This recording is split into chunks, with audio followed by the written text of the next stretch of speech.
Good morning, students. Welcome to my online class. Today we are going to study from class 12th, poem second, an elementary school in a slum.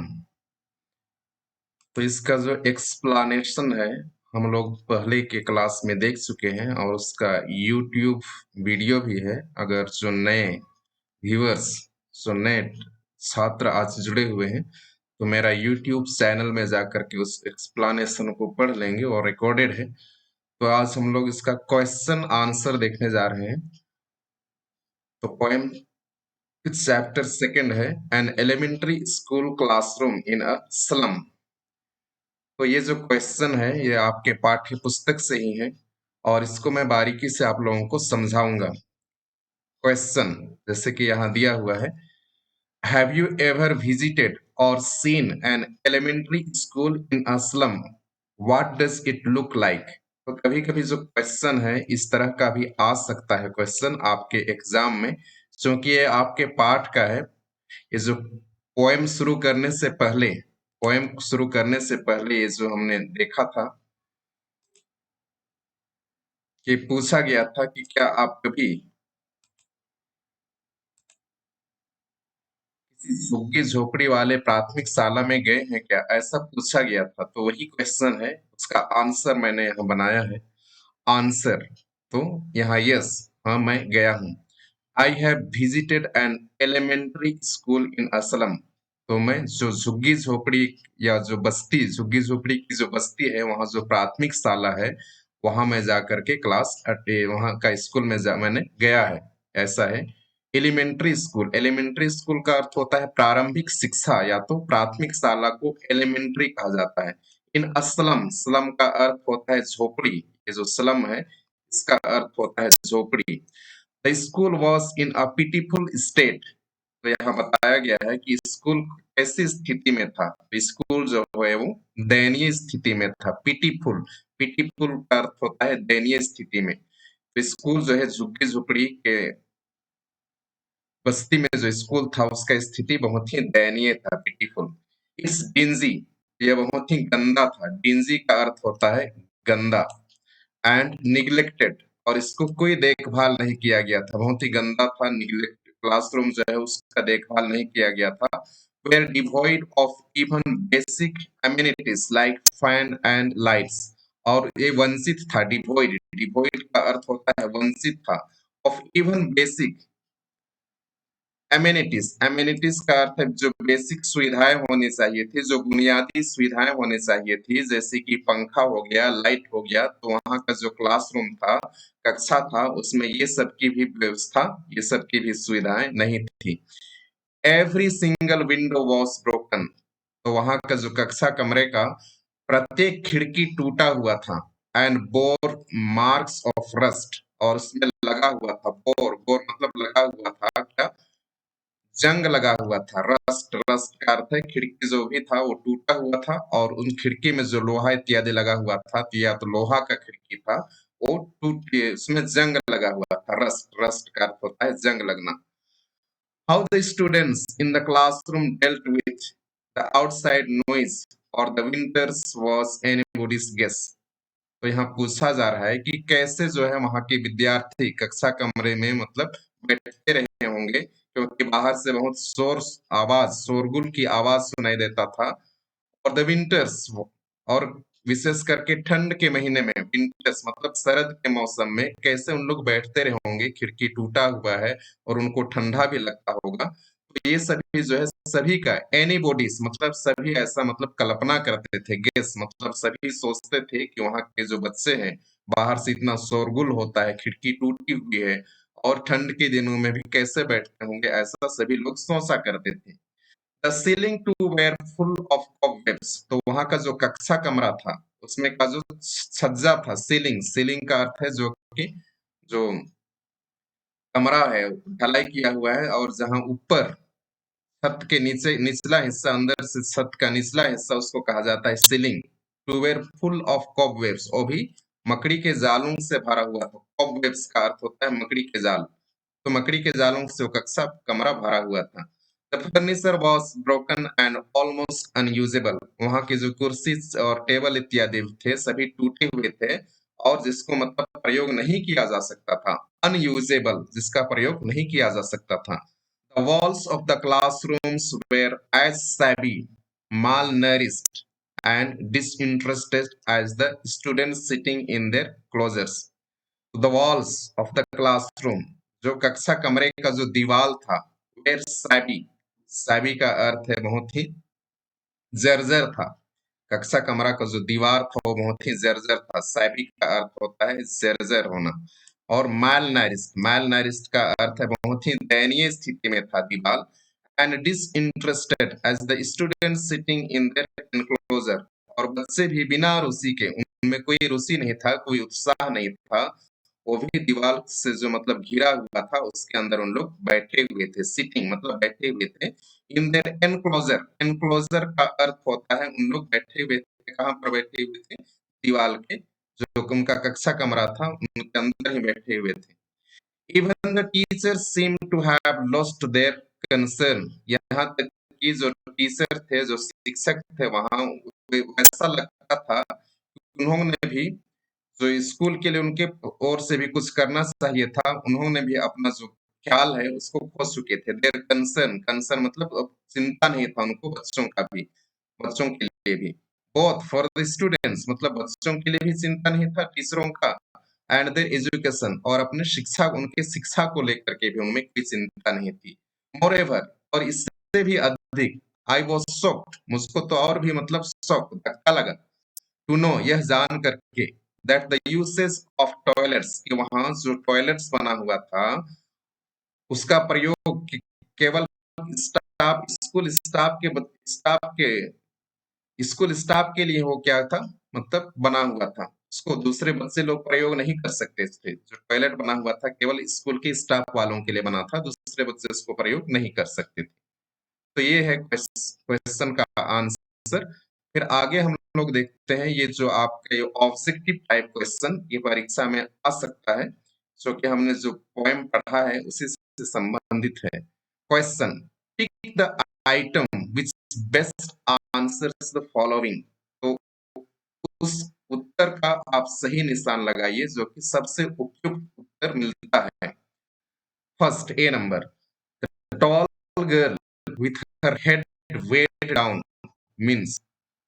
तो यहाँ पर ये जो प्रयोग हुआ है हमारा पोएम में, कविता में, टॉल गर्ल एक लंबी लड़की थी जो कि अपने सिर के वजन के कारण वो अपना सिर झुकाए हुए बैठी थी। वेट, वेट मतलब वजन के कारण अपना सिर झुकाए हुए बैठी थी। तो इसका अर्थ क्या है? The girl is ill and exhausted, वह बहुत बीमार थी और थकी मांदी थी। एग्जॉस्टेड का अर्थ होता है वह थकी मांदी थी। Has her head bent with same, का जो सिर था वो लाज से, शर्म से, शेम, सेम का अर्थ है लाज या शर्म से झुक गया था। हैज अनटाइडी है, उसका बाल जो है वह बिखरा पड़ा हुआ था, साफ सुथरा नहीं था उसका बाल। अनटाइडी मतलब उसका बाल गंदा था। तो क्या जो बेस्ट ऑप्शन है, सही उत्तर क्या होगा? इसमें तो ये दूसरा और तीसरा तो संभव नहीं लग रहा है। तो जो पहला विकल्प है, एक नंबर, तो वहां लड़की जो क्या थी, वो बीमार थी, इल एंड एग्जॉस्टेड, और थकी हुई थी, जिसके कारण अपना वो सिर झुकाए बैठी हुई थी। B number, the paper seeming boy with rat's eyes means the boy is, यहाँ दुबला पतला, पेपर सीमिंग बताया था मैंने पोएम में, दुबला पतला लड़का जिसका आंख जो है वो चूहे के समान है, मतलब वो माल न्यूट्रिशन के कारण उसको भोजन अच्छी तरह से नहीं मिल पाया और खाने के लिए इतना गरीबी है उन बच्चों की स्थिति बहुत ही दयनीय है, वह भोजन भी नहीं खाया था होगा, और जिसके कारण वो इतना दुबला पतला है कि उसका आंख भी मतलब चूहे की अगर आंख आपने देखी होगी तो सिर से बाहर निकलता सा हुआ दिखाई देता है और मुंह घुसा हुआ सा दिखाई देता है। तो यहाँ भी स्थिति बालक की वैसी ही है, माल न्यूट्रिशन के कारण उसकी आंख जो है बाहर निकलते हुए से दिख रही है। तो इसका अर्थ यहाँ पूछा गया है, the boy is sly and secretive. Sly मतलब गुप्त होता है और सीक्रेट का अर्थ भी होता है गुप्त रूप से। थिन, हंग्री एंड वीक, वह पतला है, भूखा है और कमजोर है। अनप्लेजेंट लुकिंग, बहुत खराब दिखने वाला है। तो सही ऑप्शन कौन होगा? तो माल न्यूट्रिशन के कारण ही वो क्या है, दुबला पतला हो गया है, भूखा है और वह बहुत कमजोर है। तो ये दूसरा ऑप्शन जो है ये क्या है यहाँ पर, सही ऑप्शन है। 3 number, stunted unlucky heir of twisted bonds means the boy। तो यहाँ स्टंटेड का अर्थ होता है बाधा, अवरुद्ध, है ना। व्यक्ति को माल न्यूट्रिशन, अगर सही पोषक तत्व उसको नहीं मिलता है उसके भोजन में, या खाना भी नसीब नहीं होता है, तो उसका जो विकास होता है बढ़ने का, उसका शारीरिक विकास अच्छी तरह से नहीं हो पाता है, डेवलप नहीं हो पाता है, विकास नहीं कर पाता है, उसका शरीर जो है नहीं बढ़ पाता है। और ये अभागा है, लड़का जो क्या है अभागा है। अभागा क्या है? एयर का अर्थ होता है जो विरासत में मिला हुआ है। तो इस अभागे लड़के को विरासत में मिला हुआ है। ऑफ ट्विस्टेड, टेढ़ी मेढ़ी बोन्स, टेढ़ी मेढ़ी बोन्स मतलब टेढ़ी मेढ़ी हड्डी जो है विरासत में उसको मिला है। मीन्स, तो इसका अर्थ क्या है? तो आगे हम देखते हैं। हैज एन इनहेरिटेड डिसेबिलिटी, उसको उन्होंने मतलब विरासत में मिला है क्या? डिसेबिलिटी मतलब वो उसका जो हड्डी है वो टेढ़ा मेढ़ा है और वो अच्छी तरह से मतलब काम नहीं कर सकता है, तो उसको ये विरासत में मिला है। फिर दूसरा है, वो शॉर्ट एंड बोनी, वह बहुत छोटा था और बहुत हड्डी केवल दिखता था। तो सही विकल्प क्या होगा? तो यहाँ जो हमने पढ़ा, यहाँ जो उपयुक्त विकल्प दिया गया है उसमें तो एक ही विकल्प सही लगता है, हैज एन इनहेरिटेड डिसेबिलिटी। उसको मतलब विरासत में एक बीमारी मिली है, असमर्थता मिली है, वो नहीं कर सकता है ना। हैज एन इनहेरिटेड डिसेबिलिटी, तो ये जो है पहला नंबर जो है इसका सही आंसर है। D number, his eyes live in a dream, a squirrels game in the tree room other than this. ये भी पोएम से लिया गया है। हिज आइज, तो तीसरे बालक के बारे में बात की जा रही है। तो उसके आंख में एक सपना है, और वो सपना क्या है? स्क्विरल्स गेम मतलब गिलहरी का खेल। जो कि गिलहरी जो है पेड़ के जो कोटर रहते हैं, जो खोखला रहता है, वहां उन लोग धमा चौकड़ी करते रहते हैं, दौड़ते रहते हैं, एक दूसरे को उन लोग दौड़ाते रहते हैं। तो उस तरह का खेल के बारे में सोच रहा है पीछे बैठा हुआ बालक। तो इसका क्या अर्थ है? बोल रहा है this means the boy is full of hope in the future, मतलब उसका वो पूरी तरह से आशावान है भविष्य को लेकर के। मेंटली इल, तो वह मतलब दिमागी रूप से बीमार है। डिस्ट्रैक्टेड फ्रॉम द लेसन, क्योंकि वो कक्षा में बैठा हुआ है और उसका जो ध्यान है वो केंद्रित नहीं कर पा रहा है क्लास में, वो सोच रहा है बाहर के बारे में, गिलहरी के खेल के बारे में सोच रहा है।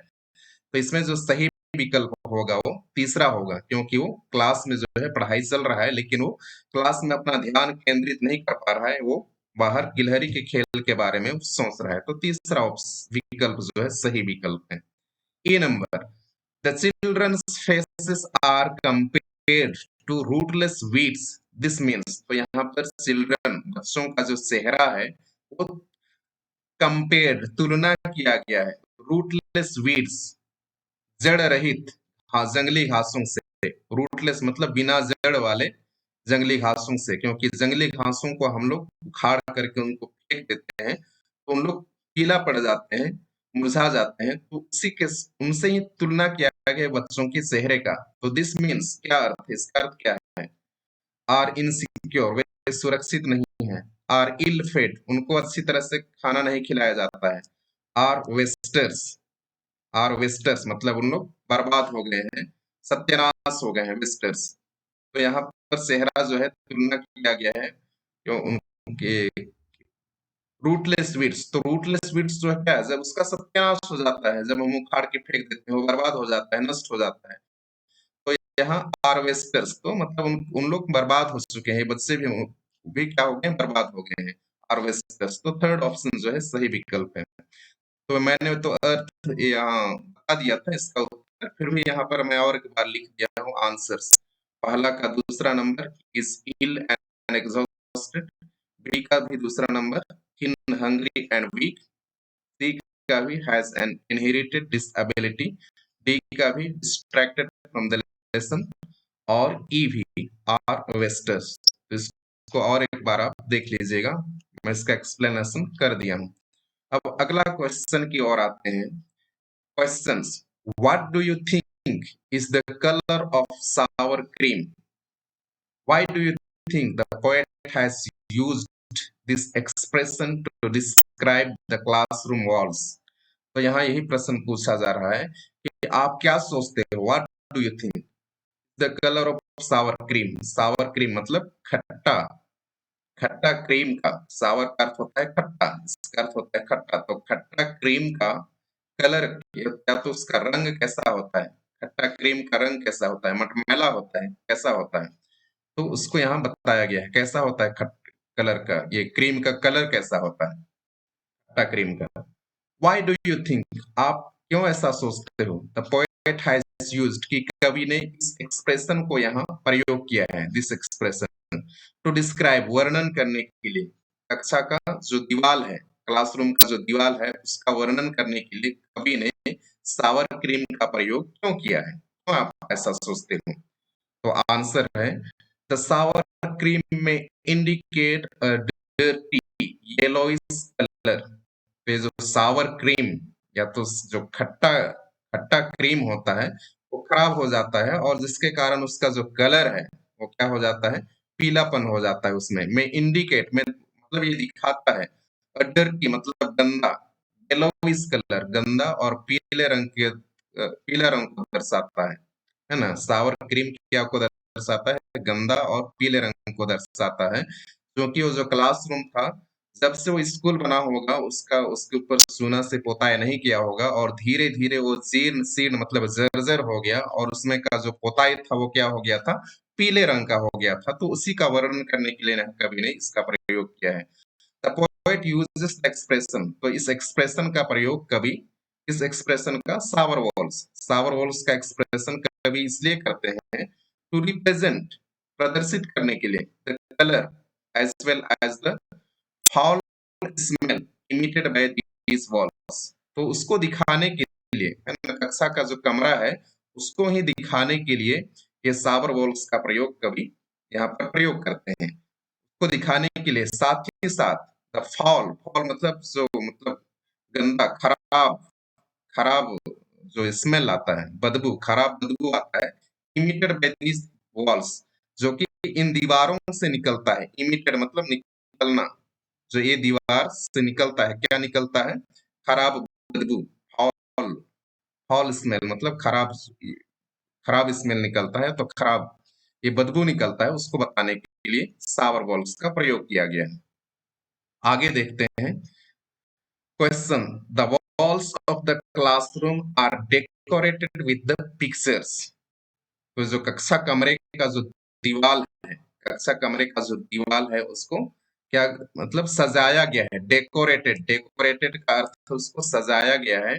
क्योंकि झुग्गी झोपड़ी में जो प्राथमिक शाला है उसकी दीवार को और दीवार जो क्या है, पीला पड़ गया है, बहुत दीवार जर्जर स्थिति में है, लेकिन उसकी दीवार के ऊपर कुछ चित्र टांगा हुआ है, सजाया गया है, डेकोरेटेड मतलब सजाया गया है विद द पिक्चर्स, तस्वीरों से सजाया गया है।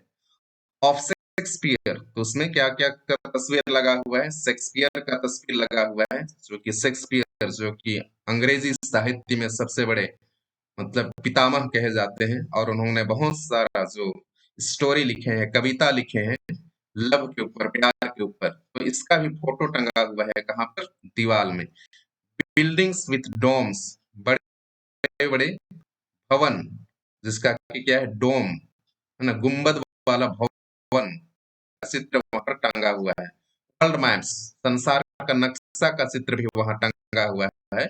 एंड ब्यूटीफुल वैलीज, बहुत ही सुंदर घाटियों का चित्र भी वहां पर टंगा हुआ है। तो ये 3-4 जो तस्वीर है उस दीवार में टंगे हुए हैं। हाउ डू दीज कॉन्ट्रास्ट, कैसे ये विरोधाभास है, कॉन्ट्रास्ट, कॉन्ट्रास्ट का अर्थ है ये कैसे विरोधाभास है with the world of these children, इन बच्चों की दुनिया से, क्योंकि वहां जो बच्चे हैं उनका दुनिया अलग ही है। झुग्गी झोपड़ी में जो छोटा सा स्कूल है, प्राथमिक शाला का स्कूल है, वहां की दुनिया से ये जो फोटो और तस्वीर टंगा हुआ है वहां की दीवार में, उससे ये कैसे ये विरोधाभास है, एक दूसरे से कैसे उलट है, इसको पूछा गया है। तो answer, the pictures of Shakespeare, buildings with domes, world maps and beautiful valleys represent honor। यहाँ पर जितना भी तस्वीर टंगा हुआ है, जैसे कि शेक्सपियर का फोटो टंगा हुआ है, बिल्डिंग्स विथ डोम्स, बड़े बड़े बिल्डिंग्स जो गुम्बद, जिसका गुम्बद बना हुआ है, डोम का अर्थ होता है गुम्बद, वर्ल्ड मैप संसार का जो नक्शा है, एंड ब्यूटीफुल वैली और बहुत ही सुंदर सुंदर जो घाटियां हैं, रिप्रेजेंट प्रदर्शित करते हैं, क्या को दिखाते हुए, ऑनर, मतलब शेक्सपियर मतलब टंगा है तो शेक्सपियर क्या है, सम्मान की बात है, ऑनर को दिखाते हैं, सम्मान को दिखाते हैं, एजुकेशन शिक्षा को प्रदर्शित करते हैं, सिविलिटी सभ्यता को प्रदर्शित करते हैं, और ब्यूटी सुंदरता को, एंड वास्टनेस और संसार कितना विशाल है, वास्टनेस मतलब कितना बड़ा है, वास्ट का अर्थ होता है बड़ा, कितना बड़ा है संसार, इसको दिखाते हैं। While the poverty stricken and neglected kids in the classroom are embodiment of the lack, लेकिन while मतलब लेकिन, the poverty stricken जो बच्चे हैं वहां, किड्स, किड्स का अर्थ होता है जो बच्चे हैं उन लोग, मतलब गरीबी से दबे हुए हैं, पॉवर्टी स्ट्राइकन, स्ट्राइकन का अर्थ होता है मारना, तो यहाँ गरीबी से उन लोग दब गए हैं, एंड निग्लेक्टेड और उसको उनको निग्लेक्ट किया जाता है, उनको ध्यान नहीं दिया जाता है इन बच्चों को, इन द क्लासरूम जो कि कक्षा कमरे में है, आर एम्बडीमेंट ऑफ द लाइफ, वे अवतार हैं, एम्बडीमेंट, एम्बडीमेंट का अर्थ होता है, एम्बडीमेंट का अर्थ होता है अवतार होना, ऑफ द लैक मतलब कमी, लैक का अर्थ है कमी, तो उन लोग क्या कुछ कमी का अवतार है, मतलब ये जो बहुत ही इनका स्थिति दयनीय है, गरीब गरीब बच्चे हैं, इनकी स्थिति क्या है, बहुत ही दयनीय है, स्ट्राइकन, और उनका किसी भी तरह के लोग उनको ध्यान नहीं देते हैं, classroom are an embodiment of the lack, इन लोग मानो मतलब कमी का ही क्या है, एक अवतार है, दे लैक ब्यूटी, उनके पास सुंदरता की कमी है, प्रॉपर एजुकेशन सही शिक्षा की कमी है, डेवलपमेंट एंड फ्रीडम विकास की कमी है और आजादी की कमी है, टू एक्सप्लोर द वर्ल्ड और उन लोग दुनिया को नहीं खोज सकते हैं, एक्सप्लोर मतलब दुनिया कैसी है उनको अभी तक मालूम ही नहीं है क्योंकि उन्होंने दुनिया ही नहीं देखी है, एक्सप्लोर मतलब अन्वेषण करना या तो खोज करना, मतलब इन्होंने अभी तक दुनिया को खोजा ही नहीं है या तो देखा ही नहीं है कि दुनिया क्या होता है।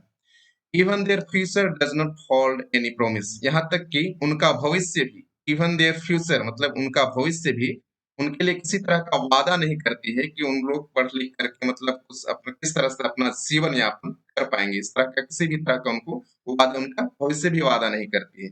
इनफैक्ट हकीकत में, इनफैक्ट का अर्थ है हकीकत में, there are chances this pictures में टेम्प्ट, कि वहां ऐसा हो सकता है, चांस हो सकता है कि ये जो तस्वीर है दीवार पर लगा हुआ है, जो जीर्ण शीर्ण या तो जर्जर दीवार है, उसमें ये सुंदर सुंदर जो तस्वीर लगा हुआ है, ये उनको प्रलोभन देते हैं, टू परस्यू रॉन्ग पाथ, प्रलोभन देते हैं कि उन लोग पीछा करें या तो गलत रास्ते में चले जाएं, परस्यू मतलब अनुकरण करना, रॉन्ग पाथ मतलब गलत गलत रास्ते में चले जाएं, in order to find ways to attain the things indicated by them, क्योंकि इन तस्वीरों को देख करके ये बच्चे जो हैं इन लोग प्रलोभन में आ जाते हैं, और इन लोग भी उसी तरह का जीवन यापन मतलब करना चाहते हैं, कि उन लोग भी चाहते हैं कि इसी तरह का उनके पास क्या हो, सुख सुविधा हो, सुंदर सुंदर बिल्डिंग हो जो कि जिसमें गुम्बद हो, और कितना प्यार है उनके पास इसमें, मतलब क्या दुनिया है, और इस दुनिया को प्राप्त करने के लिए उन लोग किसी भी तरह का मतलब गलत रास्ता भी अपना सकते हैं, चाहे वो चोरी भी करना ना क्यों ना पड़े। तो इसी तरह से ये जो तस्वीर दीवार पर लटका हुआ है उनको बुराई पर चलने के लिए भी क्या कर सकता है, प्रलोभन दे सकता है, इंडिकेट प्रलोभन दे सकता है। आगे, दस द कॉन्ट्रास्ट इज हाईलाइटेड, और इसी तरह से उसमें जो विरोधाभास है उसको हाईलाइट किया गया है, हाईलाइट मतलब उसको मतलब अच्छे से दिखाया गया है, बाय जक्स्टापोजिंग, जक्स्टापोजिंग का अर्थ है दोनों को एक साथ रख करके, दोनों को एक साथ रख करके उनमें विरोधा भिन्नता दिखाई दिया, मतलब अंतर दिखाया गया है। The world as represented by the pictures, वो दुनिया जो कि इस तस्वीरों के द्वारा दिखाया गया है, एंड द रियलिटी और वास्तविकता ऑफ दीज किड्स, इन बच्चों का वास्तविकता, confined in a narrow street, जो कि सीमित है, कन्फाइंड, कन्फाइंड का अर्थ होता है सीमित है, कहाँ पर, संकीर्ण गली में, सकरे गली में इनका मतलब क्या, झुग्गी झोपड़ी जो है मतलब सीमित है। सील्ड इन, जो कि बंद कर दिया गया है, क्या से?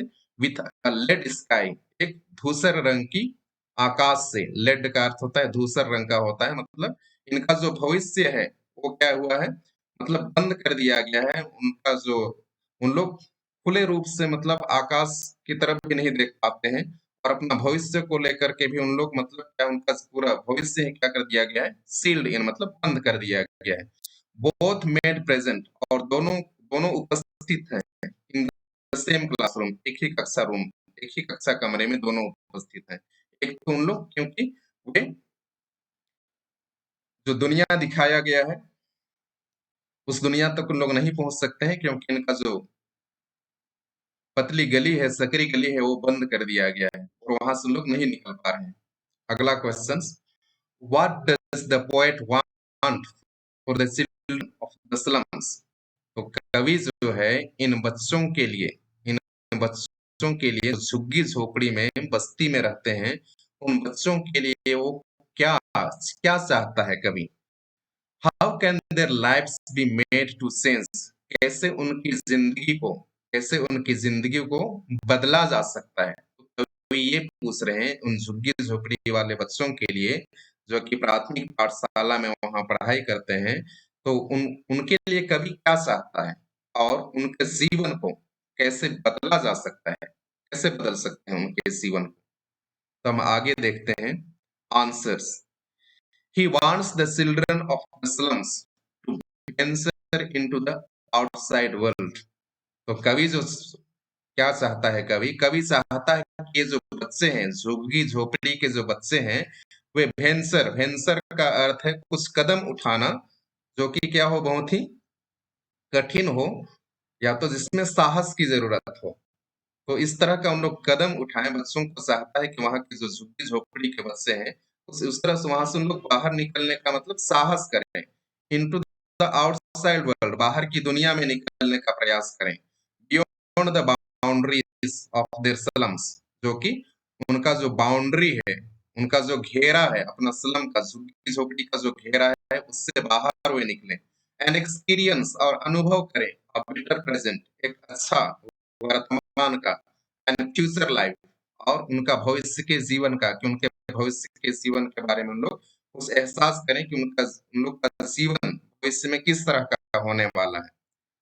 Next, the elementary school in the slum does not serve any purpose with its poor infrastructure and disinterested students.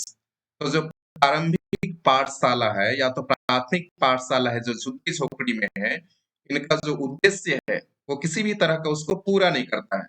Does not serve मतलब उनका पर्पस, मतलब उनका जो उद्देश्य है, ये स्कूल क्या के उद्देश्य से बना है? शिक्षा देने के उद्देश्य से बना है, लेकिन इन बच्चों के लिए उनको इस स्कूल के माध्यम से उनको प्रॉपर शिक्षा भी नहीं मिल पा रहा है। डज नॉट सर्व मतलब उनको सेवा नहीं कर पा रहा है ये school, purpose with its poor infrastructure, क्योंकि यहाँ जो जो बुनियादी सुविधाएं हैं वो बहुत क्या है, दयनीय है।